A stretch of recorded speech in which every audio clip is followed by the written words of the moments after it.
Et bonjour, bienvenue au jour 2 de notre séjour à Eindhoven. Aujourd'hui on va visiter au programme le quartier de Strijp S. C'est une ancienne zone industrielle qui a été reprise par des gens qui ont des petites boutiques, des petits cafés. En gros ça a été gentrifié pour dire ça simplement. Et donc on va aller visiter ça, voir ce qu'il y a à faire. Mais on va commencer par aller manger une sorte de brunch parce qu'on s'est levé un peu tard. Et on va aller dans un truc qui s'appelle Jungle Café et on va vous montrer ce qu'on va manger.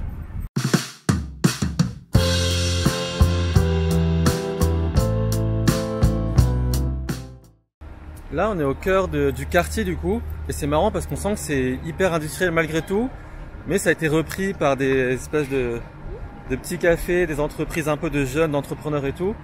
Donc on sent qu'il est encore un peu en évolution le quartier, mais d'ici 5-10 ans ce sera vraiment devenu le quartier à la mode d'Eindhoven, c'est sûr et certain.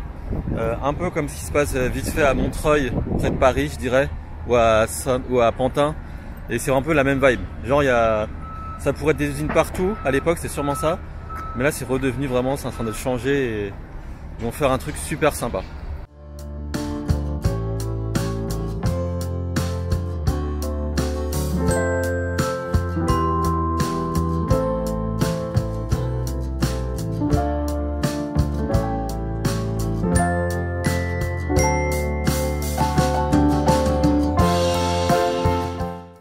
Ça y est, on s'est posé au Jungle Café. C'est un café, je pense, qui connaît sa clientèle parce que clairement tous les menus sont en anglais.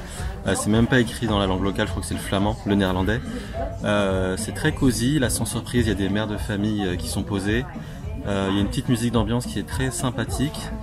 C'est un quartier un peu différent de là où on vit, mais ça semble aussi très chouette. Et en tout cas, on va manger ici pour bien démarrer cette journée.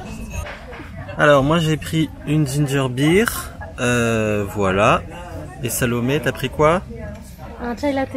Chai latte avec du lait d'avoine, c'est ça? Oui. Ok. Bon, je vais goûter la ginger beer comme ça. Ah c'est bon, wesh. Je buvais ça en 2015 à Paris. J'étais à fond dans le gingembre et ça ressemble exactement à ça en plus frais. Et le goût, ça me fait penser au Fritz Cola que je bois tout le temps quand je vais en Allemagne. C'est vraiment pareil, c'est hyper léger, les bulles elles sont légères. Franchement, c'est trop bien. Je vais remonter le nom de la marque parce que j'ai jamais vu ça en France. Mais en même temps, j'ai pas cherché. Donc, faut pas non plus que je mente. Ça s'appelle Nature Frisk. Et bah, c'est très bon. Et ça risque d'être ma boisson de ces vacances. Bon, on va voir. Alors, Salomé, elle a reçu ses trucs. Qu'est-ce que c'est? Attends.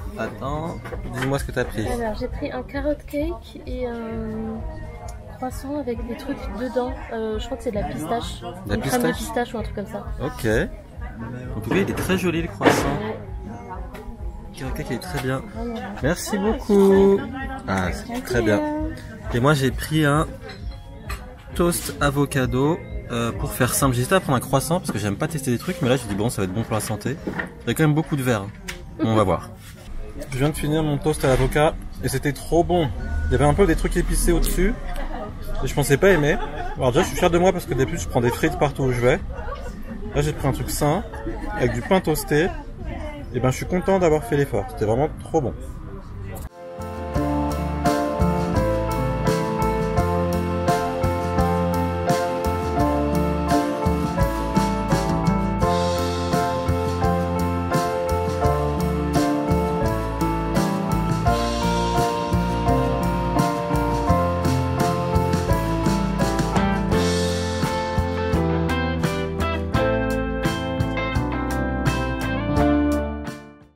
Ça y est, on est arrivé au parc Philips. C'est le principal parc de la ville de ce que j'ai compris. Et il est assez grand, un peu comme le parc qu'on a vu le premier jour. Et donc forcément à la peine arrivée, on voit des gens qui courent, des chiens. Il y a beaucoup d'arbres qui sont très vieux. Je vais vous montrer ça tout de suite. Hop. Ça c'est un peu l'entrée principale je dirais. Donc là c'est Odette. Mais les arbres ils sont vraiment grands et hauts. Donc finalement c'est assez ombragé alors que il fait plein soleil. Donc je pense que quand il y a de la canicule ça peut être un bon endroit où venir par exemple. Donc c'est assez c'est pas mal. En tout cas l'entrée est pas mal, ça donne envie d'en voir plus.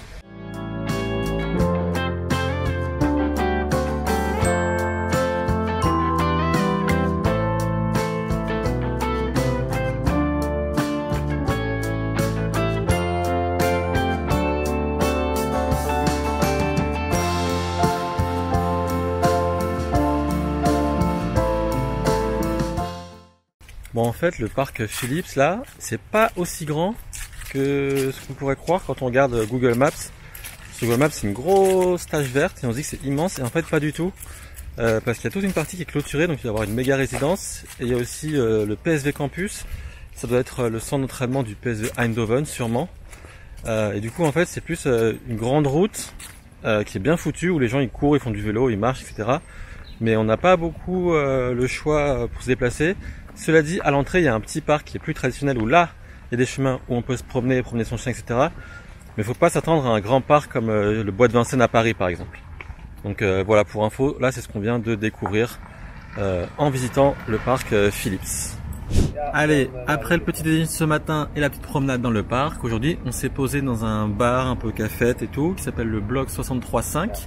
Il y a à boire, à manger, des cocktails, et nous on prend un petit repas. En ce qui me concerne, j'ai pris un hot dog vegan, donc c'est très bien, avec des frites, le coleslaw que je vais pas toucher. Et Salomé, elle a pris Une soupe de tomates. une soupe de tomates très léger avec du pain. Et là, on est tranquille dans le quartier de Stripe S, du coup. Et après, on va aller voir un peu les boutiques et ce qu'il y a. Mais pour l'instant, on va commencer par manger en fait le hot dog parce que j'ai faim. Allez, repas terminé. On va visiter un peu le quartier. Il est pas si grand que ça au final, hein. Le repas était bon. C'était aussi bon que ça peut l'être dans un endroit comme ça, on va dire. Mais ce qui est bien, c'est qu'il y a une grande terrasse. On était en plein soleil, donc c'était chouette. Il y avait personne sur la terrasse. Donc c'était vraiment juste tranquille. Mais on avait vu avant de venir qu'il y avait plein d'endroits où manger dans ce quartier-là, donc c'est chouette. Donc là, vous voyez un peu les apparts, là, c'est des gens qui habitent là, qu'il y a dans ce quartier. Et c'est assez impressionnant, ouais, parce que c'est vachement haut par rapport au reste de ce qu'on a vu et de ce qu'on connaît en Hollande. Et là, c'est hyper beau, là, c'est, comme l'a dit Salomé, c'est un escalier, c'est magnifique. Et tout a l'air franchement relativement neuf, hein. Franchement, c'est ça qui est assez intéressant. Mais très stylé.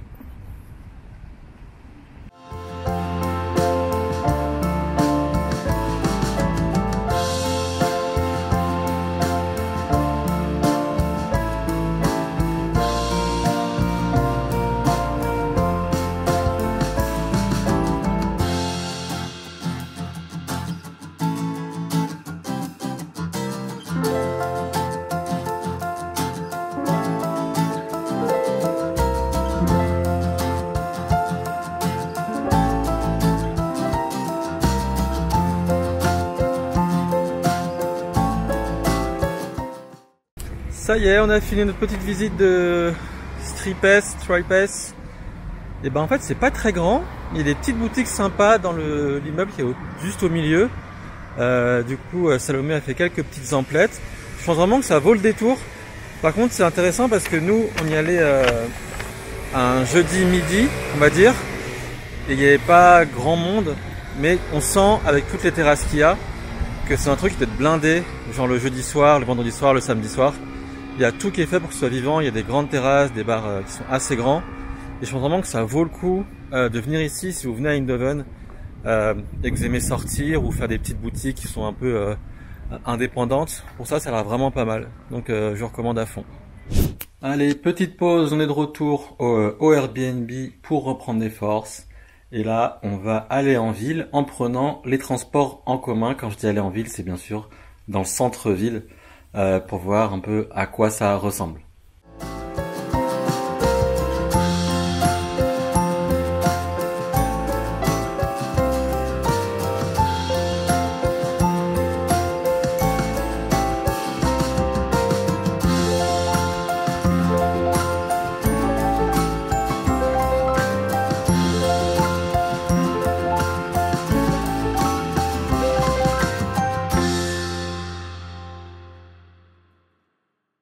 Ça y est, on est de retour à l'appart. J'ai pas trop filmé en ville parce qu'en fait on s'est retrouvé au centre-ville pour aller voir à quoi ça ressemblait un peu. Et en fait ça ressemblait à Châtelet, à Paris si vous connaissez. Donc c'était un peu craignos, l'ambiance était un peu bizarre. Donc on n'y est pas resté trop longtemps, mais on a quand même pris à manger emporté dans un restaurant vegan qui s'appelle Bistro Calypso. Et en fait c'est un resto un peu, c'est vraiment cher. En fait les plats ils étaient à 25 €, ce qui est beaucoup pour un seul plat sans boisson ni rien. Donc on a plutôt pris des tapas à emporter et qu'on va manger ce soir à l'appart du coup. Voilà.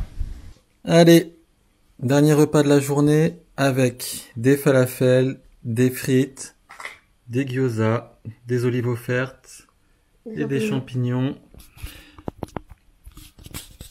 Et on va conclure là-dessus. Merci beaucoup d'avoir regardé cette vidéo. Si ça vous a plu, n'hésitez pas à mettre une mention j'aime et puis abonnez-vous parce qu'il y en a d'autres qui vont suivre notre séjour à Eindhoven.